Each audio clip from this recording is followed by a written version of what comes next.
The camera opens on a dusty Marine training base somewhere in the southwest. The sun blazes across the horizon, painting everything in shades of gold and red. The hum of drills, the bark of orders, and the steady pop of rifles echo in the background.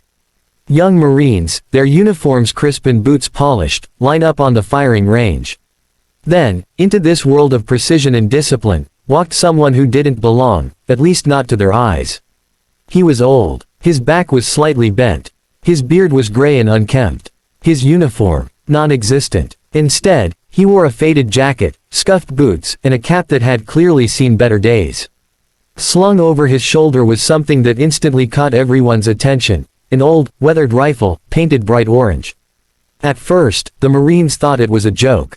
Some laughed outright. "Look at that thing," one of them said. "Did he raid a hunting store clearance bin?"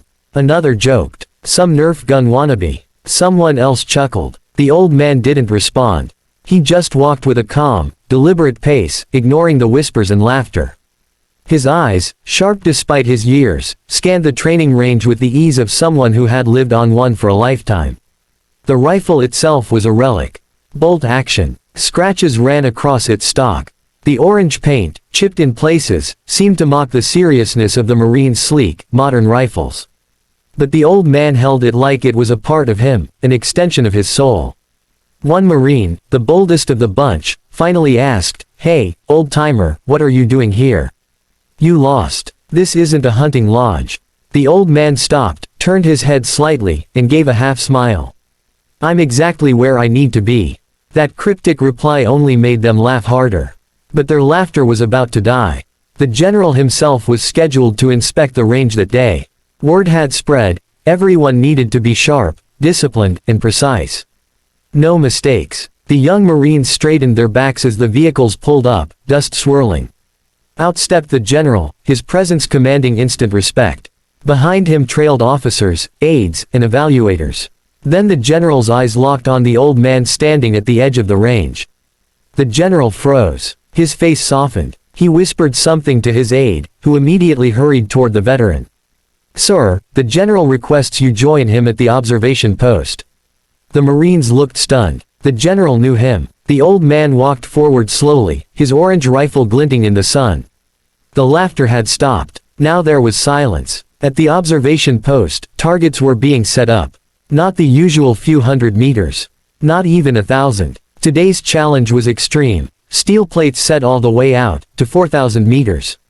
Over 2.5 miles away. The Marines whispered nervously. Hitting a target that far with standard-issue rifles was nearly impossible. Even snipers trained for years struggled with shots past 2,000 meters.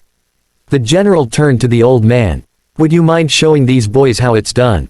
The Marines' jaws dropped. "Show them." With that orange antique. The old man nodded once. Calm. Quiet. He walked to the firing position, laid his orange rifle down, and began setting up. His movements weren't flashy, but every adjustment, the bipod, the scope, the cheek rest, spoke of decades of habit. Then he settled in. The wind kicked across the desert. Heat waves danced above the sand. The target, barely visible even through high-powered scopes, shimmered in the distance. The old man closed one eye. His breathing slowed. The world seemed to fall silent.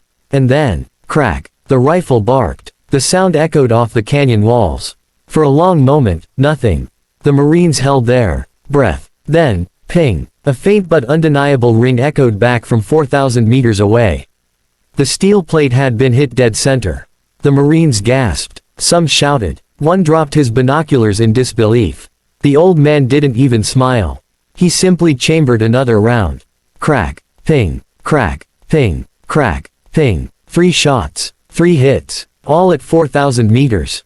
By the 4th shot, the general himself stood and saluted. The young Marines, once laughing, were now silent, their eyes wide with awe.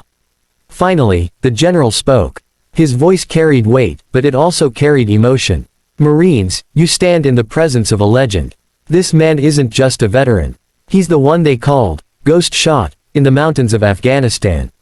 When entire squads were pinned down, it was his rifle, this very orange rifle, that saved them. That color. He painted it himself so that if he fell, nobody would mistake it for enemy equipment. Every Marine in his unit knew, if you saw orange, hope was still alive. The Marines stared at the rifle with new eyes. Suddenly, the scratches weren't flaws. They were history. The orange paint wasn't ridiculous. It was a symbol. One young Marine stepped forward, voice trembling. "Sir, could you teach us?" The old veteran looked at him for a long time, then gave a small nod. "Only if you're willing to listen." What followed was more than training. It was a passing of the torch. The veteran showed them not just how to shoot, but how to breathe, how to respect the weapon, how to understand the wind, the earth, and themselves. He told them stories of comrades, of battles where silence was louder than gunfire, of moments where a single shot meant life or death for dozens. And as the sun set, the Marines realized they weren't just learning how to shoot. They were learning what it meant to be Marines, to respect those who came before, to never underestimate experience, and to honor the sacrifices carved into every scar, every wrinkle, every old rifle. When the general left that evening, he turned once more to the veteran. His voice cracked with genuine gratitude. "Thank you for reminding us who we are." The old man simply nodded, slung his orange rifle over his shoulder, and walked off into the fading light. This time, no one laughed. They saluted. And that night, the young Marines told the story among themselves. A story that would spread through barracks, bases, and beyond. The story of the old veteran with the orange rifle. The man who hit 4,000 meters without flinching. The man who reminded them that legends don't fade, they only wait for the right moment to return. So if this story moved you, if it made you proud, if it reminded you of sacrifice, courage, and respect, take a moment. Like this video. Share it with someone who needs to hear it. And subscribe for more stories that honor the men and women who give everything for their country. Because some rifles may be painted orange, but the stories behind them are written in blood, sweat, and sacrifice. And those stories must never be forgotten.